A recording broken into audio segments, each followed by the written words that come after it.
Welcome to this episode of Unraveling Adoption, an intentional space to delve into adoption's complexities together. I'm Beth Syverson. I'm an adoptive mom of a strong and caring 19-year-old son, Joey, who is navigating his path into adulthood. I'm walking beside him on this bumpy road while working on my own personal growth and healing. We are committed to helping anyone touched by adoption, and we want to help the general public understand adoption's complexities better too. Today's guest is Dr. Abby Hasberry, a domestic transracial adoptee and a birth parent. She had a whole career as an educator and a principal before she shifted to pursuing a new career as a licensed marriage and family therapist, working in Texas. In her practice, she uses brain spotting, narrative therapy, and parts work to help adoptees and birth parents find the healing path from their trauma. We're going to discuss the unique position Abby holds as an adoptee, birth parent, a Black woman raised by white parents, and an adoption therapist. You will come away from this conversation understanding adoption's complexities a bit better, I promise. So thank you for sharing your story with us here at Unraveling Adoption, Abby. I'm so glad you're here. Thank you for having me. It's an honor. Yeah. Well, we usually start these with just a little brief explanation of your adoption story, just so people know kind of where you came from and what the basics are. So whatever parts of that you'd like to share. Sure. So I was adopted in 1971 in Baltimore, Maryland at about 5 months old. My parents had 3 children already biologically and found out they couldn't have any more kids. And so they decided that they wanted to adopt because they wanted a big family. And so they adopted me with actual plans to adopt another Black child. But because of the National Black Social Workers statement on transracial adoption in 1972, when they went back 2.5 years later to try to adopt another Black child, they were blocked. Oh. So I ended up being the only Black kiddo in my family. Oh, wow. Tell me more about that 1972 Black social worker thing. I've never heard of that before. Sure. So there was a statement by the National Association of Black Social Workers that was against transracial adoption and basically stated that kids who are adopted in other than Black families lose identity, will lose a sense of themselves, will not be able to really fit in with Black society, and basically will have mental health issues based on socialization and emotional just fitting in a racialized community in the U.S.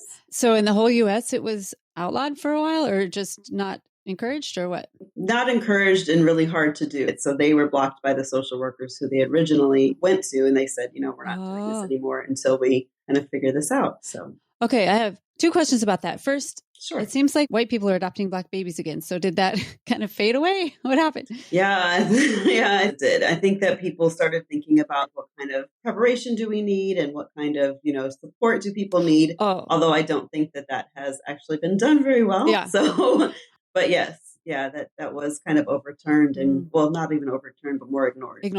And they were like, oh, we'll just train them. It'll be fine. Right? It'll be great. What could go wrong? Yeah. So I assume you agree with the Black social workers in their assessment of how transracial adoption goes for Black kids adopted by white families. It's difficult. How did it go for you? So it was difficult for sure. Ugh. I will say my mom did a lot of things right in pointing out things that were going on in society and going on in my life. And when things were definitely racism or microaggressions, she pointed them out and had discussions with me. On the flip side, there were parts of her that, growing up white in the U.S. and upstate New York, she definitely had her own racialized ideas. And so those would show up and I would see those. And so it was a weird kind of dichotomy of my mom being this person who could talk about race and society and racism in the education system, but didn't recognize her own internal biases. So yeah, it was interesting. Yeah, that's a good way to say it. Yeah, so she could see it going outward, yes, but didn't accept any of her own biases. Do you think it's a fair statement to say everybody has racial bias? Or all white people? Yeah. Yeah. I think everybody in general. I think, all regardless of race. Yeah. Yeah, absolutely. It's built into our culture and into our institutions and into our media. So, it is a thing. Yeah, absolutely. And it's so hard for people to accept that because it's like, we don't want to be racist, but we are. Yeah. So, that must have been hard growing up, hearing your mom say, oh, that's so wrong, what's happening over there, and not being able to see it. Were you aware of that when you were a kid? Like, this doesn't calculate out. Or are you more reflecting back on it? So it's definitely my teenage years when I started to kind of like put 2 and 2 together and be like, there's some discrepancies in the things she's doing versus the things she's saying. And that was probably well, not probably, that was definitely because I really began to develop a very strong Black identity. And I think some of that was hard for her. And I think that that Oh. was a space where she couldn't relate to me. And so some of those biases came out during that time of like adolescence. I bet. Yeah. I bet. Now tell me, how many white people were in your community? Or Black people, either way. Was it all white? Or so Black people would be much easier to count. So we'll do that. On one hand. Yeah. So from first to third grade, I lived in Egypt. So it was African and Nubian society. But again, I was an expat. So we were mostly around Americans. I would say that from kindergarten or schooling through really until high school to ninth grade, I was usually either the only one in my grade or like a handful, and not class, like grade. Because I went to private schools where my mom taught. And so we went there for free. And so it was always predominantly white. And I was often the only one in my grade, if not just a handful. I was sort of joking by the you can count it on one hand, but that's really true. Yeah, no, isn't it? Yeah. Oh, no, that's so hard. I'm so sorry. Yeah. In high school, I made the choice, though, to go to public school outside of Baltimore. Okay. And so that was a change for me. Yes. And Baltimore has a very high population of Black people, right? Yes, very high. Yeah. Yeah. I was in the suburbs, so it was still, it was a good 20 to 30%, even in the suburbs. So, yeah. Oh, that's a lot more than most suburbs, right? Yeah. And what kind of things did you do as a teenager that were freaking your mom out? Dress, dating all Black boys, the music, everything. Name it. Yeah. Okay. You're like, what? I've been missing out on all this. Yeah. What happened? So you were diving in. Yes. Was it scaring your mom or threatening her, or like, what was her emotion behind her kind of resistance? So I think it really started in middle school. And I think in middle school it was in smaller doses. And in middle school also, it was same class. So I had Black friends, and specifically a Black boyfriend who was very affluent, more affluent than we were. And so I don't think it bothered her as much until we got to Baltimore. And there were class differences as well as race differences. And I love my mother, and she passed away earlier this year. I love her to death, but she's definitely kind of a snob, a classist snob, and an education snob. Okay. And I think that when she couldn't relate across class lines, it really started to affect her. At one point, she said to me that she believed in nurture over nature when she adopted me. But now, as I turned into a teenager and really became a Black teenager, she believed she was wrong. And I was just like, ooh. And that was like an insult. It wasn't like, oh, I was wrong. It was like, nope, this is all you. This is all on you. You were very much Black, and I didn't expect it. Oh, dang it. Oh, yeah, that's painful. I don't know. Maybe she meant it well, but I'm sure that landed. Didn't hit well. Yeah. Either way, that hurts. That hurts. All right. So you're an adoptee.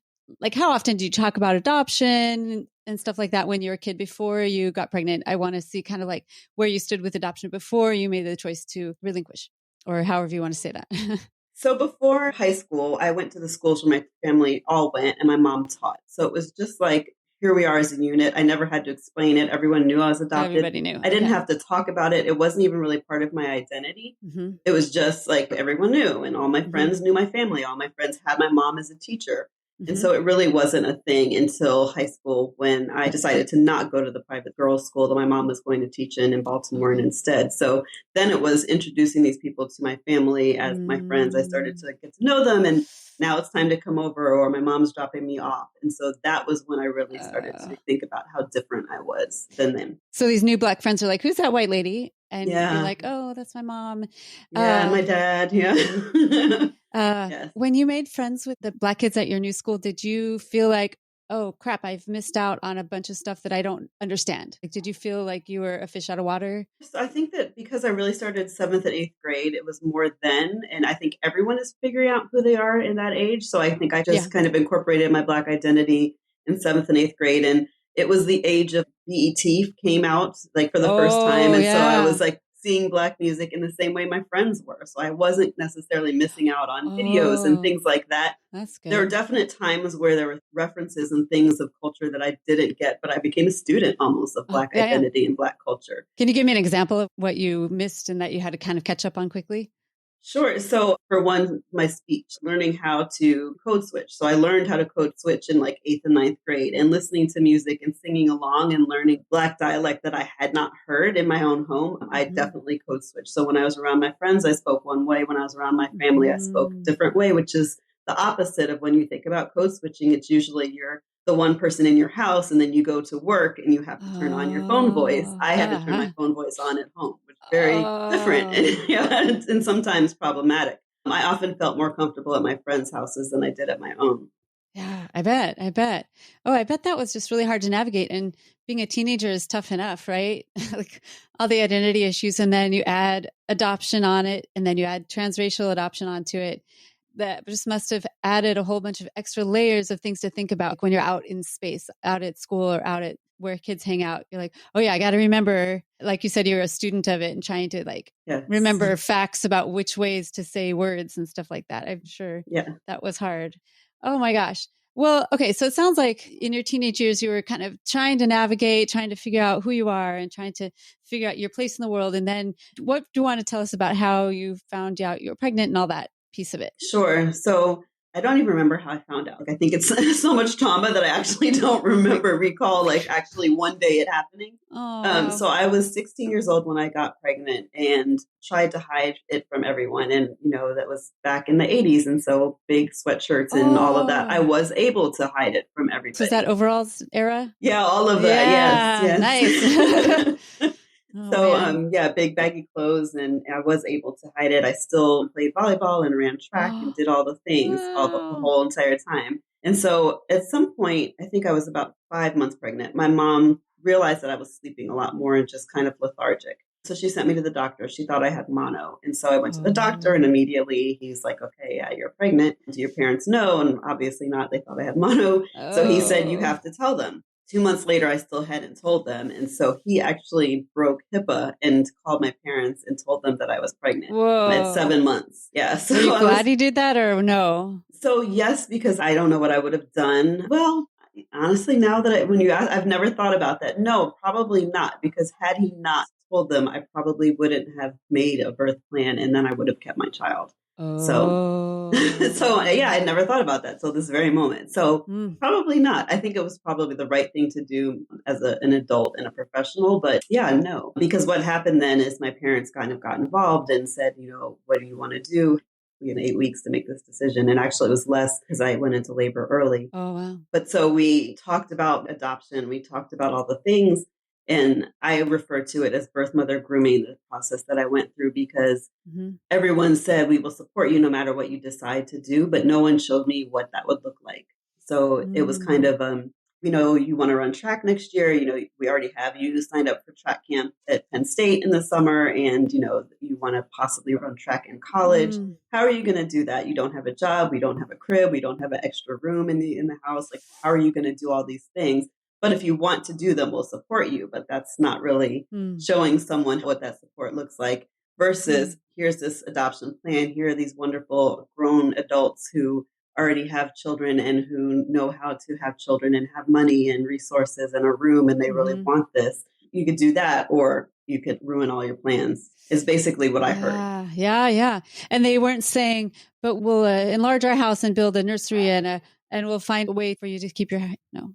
There was no path. There was like, we will support you, but no one ever told me what that support looked like. And at 16, and by the time I had him 17 years old and unable to think at that point, there was no clear way of doing that.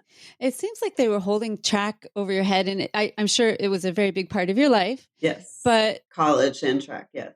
Yeah, a college and track. Yeah, so both of those things. But both of those things are very temporary. Like, people don't run track for the rest of their life. Yeah. So they were just grabbing you like where they knew that you would respond. Yeah. Something that was really important to you, but they weren't helping you think through this whole lifelong thing that you were making this choice over. Or I don't know if you even call it a choice. How do you call it, by the way? So I used to call it a choice, but now I definitely say that it was birth mother grooming or coercion, either of those things, definitely. Yeah. Do you call it, I relinquished my child, I gave away, gave up? So yeah, I guess placed, relinquished, I do both kind of interchangeably. I think that I grew up saying, gave up for adoption, and then that language became sort of not PC. And so, but that was the language I already used. So I try to use PC language, even if it's not necessarily mine, if that makes any sense. Yeah. But yeah. Oh my gosh. Well, and how did being Black in a white family particularly affect how you were treated before, during, and after you placed? So I definitely don't know that they treated me differently that I can see. So my parents didn't have many roles growing up. That's just who they were. I mean, it was the 70s. They were people of the 60s. Mm-hmm. So we didn't have very many roles. So that wasn't any different for me. They really put an emphasis on education and being smart. And so as long as I was excelling in that way, then that was fine. Okay. I think that I often felt very different, but I don't know that they necessarily did that. Okay. Did you try to find a Black family for your child, or how much did race play into that, the placing part?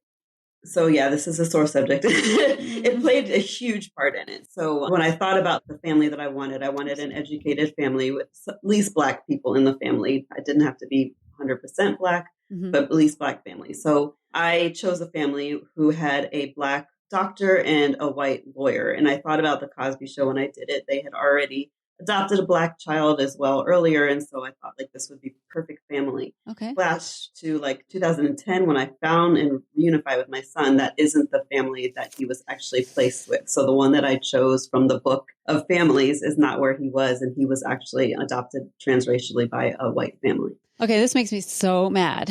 Yeah, me too. I'm sure it makes you so mad. Because, yeah, if people aren't familiar, birth parents look through these books of like commercials for families. And I remember making mine. It felt so, so awkward. Like, here we are, choose us, you know, like, oh, it's icky. But yeah, you have to do that. And the birth parents, you know, I'm sure it takes a long time. You look through, think about each of the pros and cons. You finally picked one. You said, okay, this is the one I want. And that's what you thought for until how old was your child when you found him? 22, 23. Oh my gosh. So for the whole time you thought, okay, it's being raised by this doctor, lawyer, Black and white parents, and it's going to be great. And they have a Black sibling. It's all great. Oh, that must have been so disappointing. So who adopted him? How did that change and why? So the woman who ran the agency or owned the agency, she passed away a few years ago. So I guess the best way to tell it is when I started to look for him, I decided to wait until I thought he would be done with college. I wanted to give him time to kind of get through his life and identify. And I understood brain development and that we don't really even know who we are until 25, 28 years old. So I waited till he was about 22, 21, 22 years old, somewhere around then. And so I remembered her name. And so I looked her up on Facebook and she had changed her name, but I had found her through other relatives and finally found her. And so I reached out to her and said, I hope you remember me. This is me. I placed my child in 1988. And she said, yes, of course I remember you because my parents had gone out of town thinking I had 2 more weeks before I delivered. And so I went into labor while they were out of town. And so she actually came to the hospital. And so she was like, you're the only person who I've ever had that experience with. So I remember you. Wow. And so I said, like, I'd love to find my son if that's okay. And she said, you know, ethically, legally, I can't do that. So about 2 seconds later, she sent me a Facebook friend request, which I accepted. And then immediately after I accepted it, she posted a picture of a Black young man on the beach. And it said, my godson, the stud, and then had his name. And so I clicked on it and like Googled his name. And he had been a swimmer at a D1 university. And so I looked up his profile and it had his birth date, which is the date that I gave birth. And then his hometown was where I had placed him for adoption. And so I then messaged her and said, is he my son? And she said, well, since you figured it out, yes. Yeah. And so now realizing all these years later, she placed him with a good friend of hers and she became his godmother. And so that's a difficult thing for me to kind of navigate. And I didn't realize it at all until after she had passed away, because I guess I had put away all of those emotions and those memories.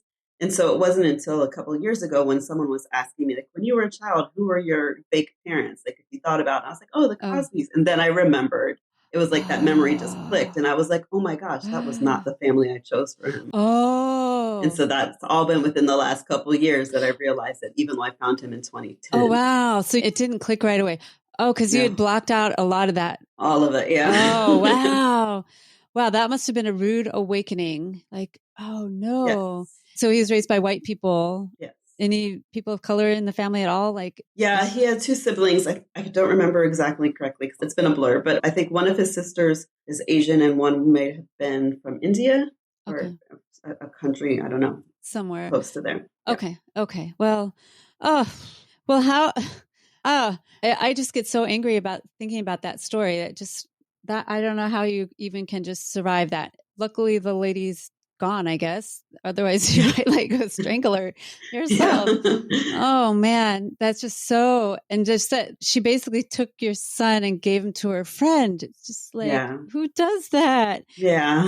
And she wasn't afraid to tell you. She like snuck it over to your Facebook on purpose so you could find him. And Yeah.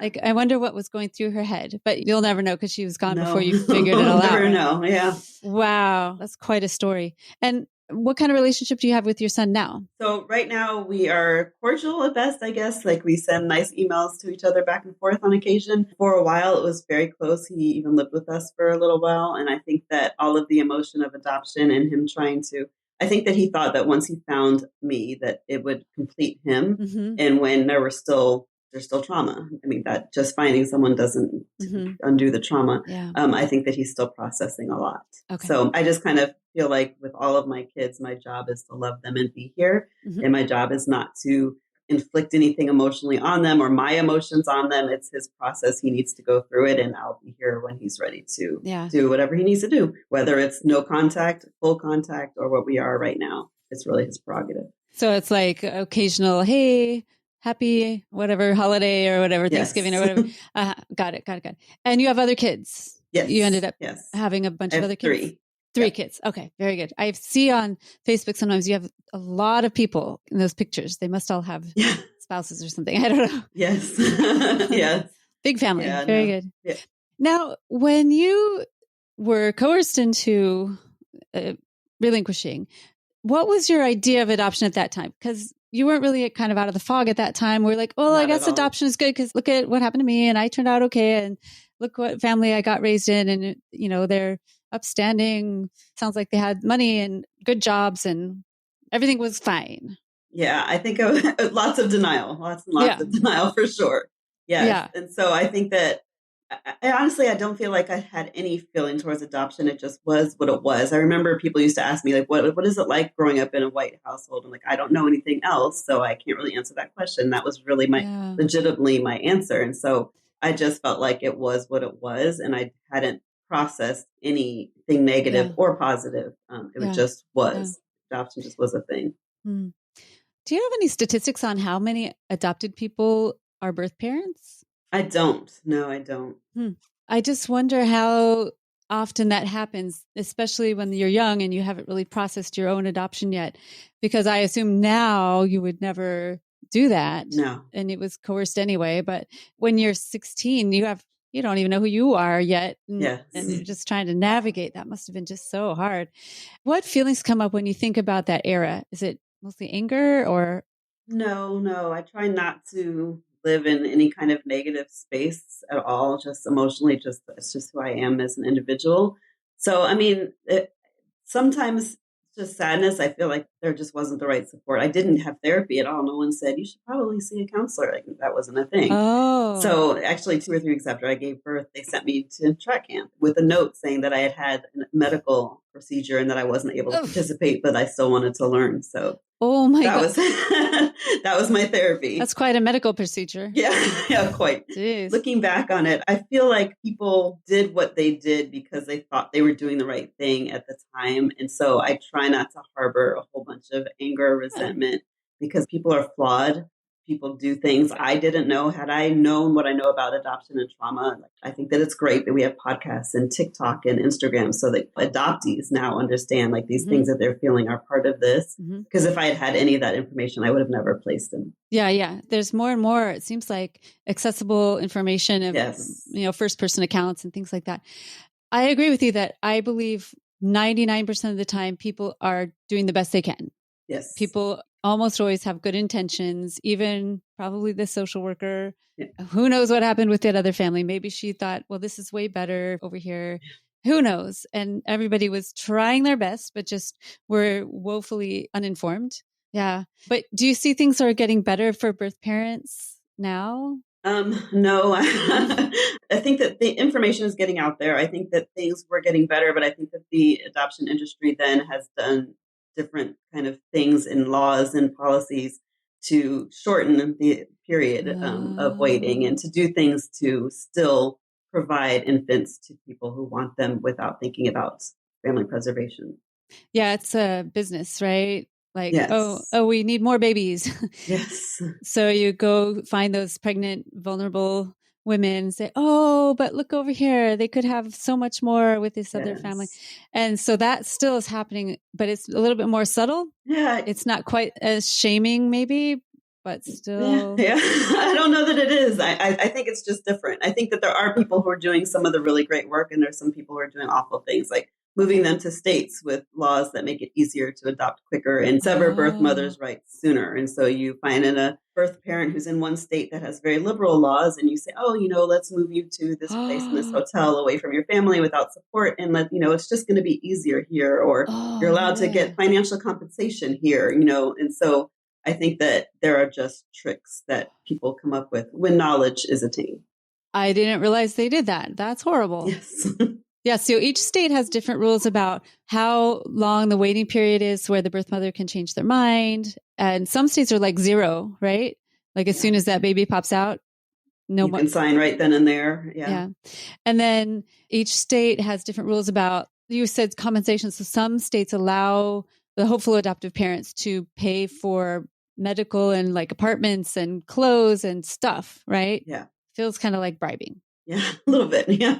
Or like incentivizing. And then they feel guilty, like if they change their mind, but they bought me all this stuff. We'll have to return this stuff or we'll have to pay them back. And then, I didn't realize they did that, taking them across state lines. And I'm sure the birth parents and the family has no idea why. They're just, it's better over here. Yeah. And they probably have no idea why. Yeah. Well, what do you think birth parents need that they are not getting today? I think that we need to, therapy for one, for sure, but also the understanding that it is a permanent decision for a temporary problem. Mm-hmm. Often, not all the time. There are definitely birth parents who this is the right thing and this is what they, need to do. But in cases like mine, where I was a teenager, and being a teenager is a temporary condition, my finances, my living situation, all of those things were very temporary. It's just like 7 years later, I had my son, and everything was fine. So it was. Yeah. I don't think that I ever thought of it as a temporary situation. And so just counseling, therapy, information about what happens to the child with their development and attachment and all of the things that happen in their lifelong learning and yearning. And also understanding, I don't think that it has been really stated as much that birth parent grief is one of those griefs that actually gets worse over time as opposed to lessens over time. And I think that needs to be stated as well. I didn't know that, but it's not surprising because a lot of times I think birth parents aren't allowed to grieve at all. Like it's not even an option. Yeah. Go to track camp. Yeah. Just go. Just forget about it. Yeah. Nothing happened. Yeah. You're good. Yeah. You're good. And so when you suppress grief for a long time, it gets worse, right? Well, and then you see kids that age growing up and you see them going to college and you see kids that age getting married. And then you start thinking about your grandkids that you're not going to get to see. So it compounds for sure. I never thought about that. Birth parents looking at other, like you hear adoptees looking, could you be my mother? Could you be?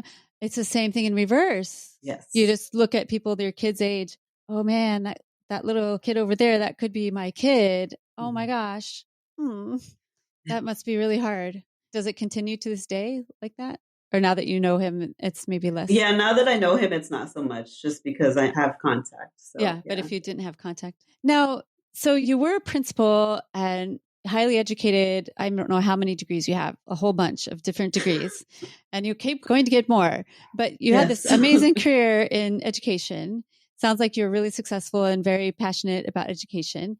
And then what made you want to switch gears and become a therapist? So when I stopped being a principal, I started working part-time, coaching people who were opening schools and other educational organizations and completely virtually. And so between that and COVID and the virtual world expanding, I was like, I'm going to join some adoption groups and just sort of look at that part of my identity. And as I did, and as I kind of shared who I am and what I've been through, I got messages from Black, female, transracial, adoptee adults saying, how are you so confident in your Black identity? And because my dissertation was on the experiences of Black teachers in predominantly white and affluent schools. And so I did a lot in racial identity development as a professional and personally. And so they were asking, I see you're married to a Black man, you joined a Black sorority, like in college, how have you been so confident? I don't feel confident in spaces with other Black people. And so I started talking with them kind of like on a one-on-one informal coaching thing, thinking that that might be a thing I'd like to do. But very quickly, I realized that there was a lot of racialized trauma. And so therapy was something that was needed. Coaching just would not do that. Yeah. And so I decided to go back to school to become a therapist. Well, before that, I sat down with one of them and was like, okay, let's look here in your city and let's see if we can find someone who is adoption informed, who is Black and female. Okay, so no, not in your city. Okay, let's look in the county. Okay, let's look in the state. Like it just wasn't a thing. And so that niche was huge. And so that's why I decided to then go back to school and fill a little bit of that niche, at least in Texas. Yeah. Okay, let's explain to people the difference between coaching and therapy, because I just became a coach. Congratulations. Yeah, thank you. So I went to not school, but I had a one-on-one mentorship for a year, and then I became a coach. And coaching kind of gets you from here to there. Yes. And doesn't go backwards very much. Yeah. So when trauma presents, you say, okay, go to a therapist now. I can't help you with this. And so how much more education do you have as a therapist and why? Yeah, so definitely. So yeah, I went and got a master's degree in counseling and development and in therapy, but also then did other training. So in brain spotting, in narrative therapy, a little bit of training in IFS as well. So you learn how to look at, heal, process trauma. So we go back to the things that make you who you are and that affected how you think and who you became and who you might not have been had these things not happened.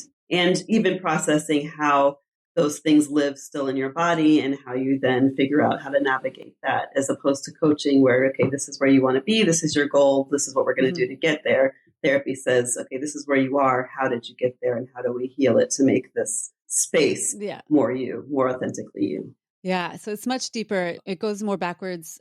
Tell me about your mother kind of thing, kind of stereotypical thing about the therapy, but that's really what needs to be done to dig up some of the trauma response and to understand the trauma. Therapy is really, really important. And I think therapy and coaching can go together. You can do both at the same time. I do sometimes do both. There are people I'm doing therapy with, and then I'm saying, okay, let's do some career counseling as well. Let's think about the things that you want to do and who you want to be in the same session even. So yes. Yeah. So they look quite different, even though there's just one person on Zoom probably or whatever, but it's a way different process. And when you have that deep trauma, it's therapy is really, there's so many different modalities like the brain spotting I love. And I think you work with Brooke Randolph. Yes. Is she the one that taught you the brain spotting? No, I didn't learn from her. Well, she's taught me some with adoption. I've done a training with her on brain spotting adoption, but yes. Brooke was a former guest on the show and I love brain spotting. It's really helped me a lot too. Tell me about this narrative therapy. I don't know what that is. So if you think about the stories that we tell ourselves and reframing them, it's just in that reframing of the stories that you tell and even understanding the stories that you're telling yourselves that are just there that we don't even think about as being a narrative. The fact that we can have a situation happen to us and we can decide to look at it one way or the other and just making those choices and how we want to. And you would ask me like, how do you look at that part of your life? Do you have a lot of anger? And I choose not to look at it with anger or resentment. I choose to look at it as a lens of people did a lot of things that they thought they were doing right, but they failed me nonetheless. And so that is just kind of not putting a blame on anyone. And that's just my choice in wanting to live in that way. And so that's the story that I tell myself. So if you lived in anger, that would make your whole life quite a bit different. Yes. Right. The anger lives in your body. You would feel the tension and the stress for sure. Yes. Yeah. All the arthritis people have and all the headaches and all the headaches, the neck aches, the strains. Yes. Stomach aches. That's anger is just sitting there. Yeah. Well, that's very good. I have a friend that calls them our life sentences. The sentences like the crux of what you believe about life that you tell yourself over and over and over again creates your life. Yeah. It's like a life sentence in a good way and a bad way. Or bad. Yeah. Yeah. A lot of people have really bad ones that they don't even realize. So you help people kind of uncover what their narratives are and then say, would you like to change them? Yeah. And just asking lots of questions. I like being curious. I feel like that's my number one job as a therapist is to be curious and ask questions about your life. And then also to help you find the hero in your own story. Because I think that we are taught to not to see ourselves as heroes, but to see ourselves as victims or perpetrators or whatever it is. Like, where are you the hero in your own story? Tell me more about that. That's amazing. I have not heard that kind of point of view before, being their own hero in your own story. I don't think Yeah. women hear that very often. Yes, exactly. Yeah. So where are the places that you're doing things right? Like, who do you want to be? How are you showing up in spaces? How have you shown up for yourself when those traumatizing things happen? What did you do Mm. to protect yourself? And often we think about things like anxiety as a negative thing. But if I think about the things that have traumatized me in life and the fact that I got scared and retreated, that was actually a protection of me. So let Mm-hmm. me thank myself for protecting me when I was going Ah. through that thing, as opposed to, having that live in my body as part of my fear reactions now. To say, like, that happened, you protected yourself. Thank you, brain. Yeah. But now I can handle it. And so now this is not the same situation. So it's just finding those places where you were a hero in your own story and pointing those out Ah. and really getting you to see them in that way. That sounds amazing. That sounds really insightful. And it sounds like it'd be very productive because people can grab onto that pretty quickly, I bet, and just go, oh, yeah, let me just reframe this. I'm sure it doesn't like happen immediately, but Yeah. it sounds like it's a pathway to have a more peaceful and happy life, because it can be, I'm sure, for adoptees, it's just this layers and layers and layers of dismay and sadness and grief and anger, and it would be easy to kind of get buried by all those layers. So Yeah. The loss of control. So it really gives you a way of controlling the things that happen to you and the things that happen to you in the future and how you react to them. Yeah, the narrative that you're telling yourself about your past is also going to inform your future. Is that what you're saying? Yeah, definitely. Mm. Yeah. So even little things, like I reunited with my birth family in 2017, and my birth mother has not wanted to have anything to do with me and has been actually like Oh. completely negative and sent me a really nasty letter where she basically said, Oh. "You've outed my secret and you're this horrible person. I'll never want anything to Oh do with you." And I no. received it, and I decided I was going to give it 3 days to be upset. One day because it sucked, like it was horrible, and one day just out of respect for the fact that I was hurting, because my birth brother, my biological brother, is also kind of tied to this. And although we Oh. had a relationship, he wants to support her keeping the secret. And so he only would have the Oh. relationship with me and not let anyone else know that I've been born. And then third, just because I do appreciate the fact that she did have me and she could have made other choices. And so I kind of gave myself those 3 days based on those Yes. 3 things to really kind of wallow and suck. And then after that, I was like, okay, that's all the time she gets from me. I'm not going to allow her to bring out negative energy in me anymore. Oh So this is all wow. the time she gets, and we're done. And that's kind of what Wow. I did. Wow. That's remarkable, because there's a lot of adoptees that just sit in it and and they have a right to, I don't ever Absolutely. say you should not feel, no way, because Absolutely. that sucks. What happened to you? That's horrible. But you gave yourself 3 days. Now, really, really, do you not feel angry at all? Or you just are able to put it away quickly? No, I feel sorry for her. Ah. She clearly has not done her own work Hmm. and has not processed and has not healed and is still kind of dealing with it, because had she done that, this wouldn't be so emotional for her. And so Hmm. I feel sorry for her for sure. I feel sorry that I'm not able to connect with my nieces and nephews, my Mm. biological brother, and that makes me sad. But Hmm. beyond kind of the wishing to have those connections, I'm not angry, because Mm. again, she's doing what she can do Hmm. with what she has, and she's just not in a place to do better. Yeah. Well, clearly you've done a lot of work on yourself in order to be able to release that and give that back to her, right? And Yeah. what part is you and what part is her? Most of that's her. Yes. But that takes a lot of inner work to get to where you are. That's really remarkable. Now, if people want to work with you, do you have to be in Texas? Yes. Okay. Right now they have to be in Texas. I hope to expand soon, but right now, yes. Yeah, Okay. next will be Maryland, but right now, Texas. Okay, Texas and Maryland, hopefully soon. And you work with birth parents and adoptees and Yes. regular people besides those two? Yeah. Not Yes, that I do you're work with regular people too. Yes, not that you're as not well. But regular. yeah, but predominantly I work with adoptees and birth parents, because again, it is part time, and that is my focus. And so I try to keep most of my hours available. I'm at about 90% working with adoptees right now. Oh, So nice. yes. Would you like to be working with more birth parents? Do they come Yes. out very much, or No, no? no, no, I have not. And yes, that would be kind of the dream, would be to expand into working more with birth parents and the Yeah. disenfranchised, grief and all of the things. Yes, absolutely. That population is so hurting, I think. I feel like, well, you tell me if this is what you feel as an adoptee, that adoptees are right now getting a lot more attention and empathy and like, oh yeah, that sucked. let me help you get some therapy and all that. But I think birth parents are still not as much. Yeah, there's still a lot of shame. Yeah. And I think that as adoptees' voices get centered and that narrative gets centered more and more, a lot of the adoptee voices are angry. And like you said, that's rightfully so. It's a horrible thing. And so adoption's just not great. And so that anger is right. And, it's absolutely right to be spoken to, but that does provide more shame on the birth parents and makes it harder for them to have a voice in the space as well. Yeah. Now, I wonder how hard it would be for an adoptee and birth parent therapist to work with adoptive parents. Do you ever talk to adoptive parents? They need therapy too. Oh, yeah. I'm working with one now, but it's specifically just because of who she is and the way that she views her adoption. I don't otherwise work with adoptive parents, and that's kind of been my prerogative for that. I just don't want to. So I've had some organizations come and ask me to work with them with adoptive parents or kids who are in foster care who are going to be adopted. And I don't want to be on that side of adoption either. I don't want to be on that part of someone's adoption story. So the second the paperwork is signed and a kiddo needs some counseling therapy, I'm like, yes, I will do that, but I don't want to work on the other side. And those are just kind of parts of my line in the sand that I just have decided to draw. You have to have them somewhere. And that's one of my boundaries. Yeah.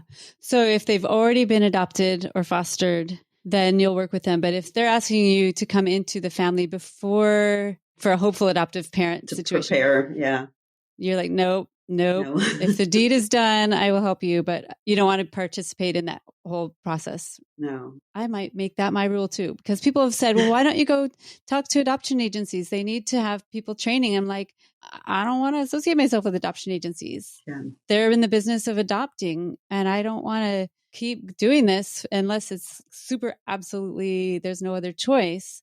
But I don't see the adoption agencies really trying to reunite birth families. They're trying to cha-ching, get the checks, to provide babies. And kids. I don't want to be part of that. But I think that once there's an adoption that's happened, then everybody in that whole family needs support. So then I come in.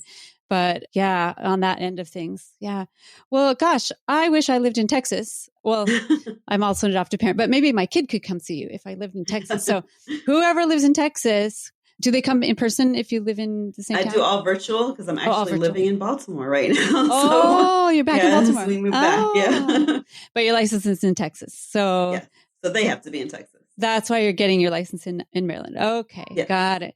So you can work virtually from Texas and soon Maryland. Okay. And if people wanted to get a hold of you, what would be the best way to do that? So my email address is dearabby@dearabbylllc.org. Okay, very good. And your website is dearabbyllc.org? Yes. Well, I really hope a bunch of people go find you, especially birth parents, because I know that is just a huge need. And especially with your intersection of being an adoptee and a birth parent, you can kind of view things from a couple different angles. And I'm sure you would be just amazing to work with as a birth parent, especially, and as an adoptee. So, well, I wish you all the best. I'm really impressed with your work. I follow you, and I will just keep following you and listening to your wise words. And I will send anyone I know from Texas to your direction. Thank you. I appreciate that. All right, everybody, thank you for listening. Please share this episode. This is a really great way for our podcast to get more out there to more people. It's just the one-on-one sharing it with a friend or another adoptive family or another adoptee or birth parent that you think needs to hear this episode. So please share. And you can find everything about Unraveling Adoption at our website, unravelingadoption.com. On that website, you'll see a whole bunch of stuff for adoptive parents. I have an adoptive parent support group that's free. And I also am now coaching adoptive parents. So if anyone needs some help as an adoptive parent, please look me up. I can give you all sorts of resources. Or if you're looking for coaching, I do individual and group coaching. And lastly, we are on Patreon. So if you want to help keep this podcast commercial free, join us on Patreon for as little as $5 a month. And it helps me defray the costs of putting this podcast together. And that is at patreon.com/unravelingadoption. Well, thanks again for listening, everyone. I thought this episode was really important for all of us to hear, no matter how adoption touches your life. So important for us to hear the personal stories of those who actually live this thing. So thank you again, Abby. It was really great talking to you and getting to know you a bit better. Thank you. And Abby and I want you all to stay safe.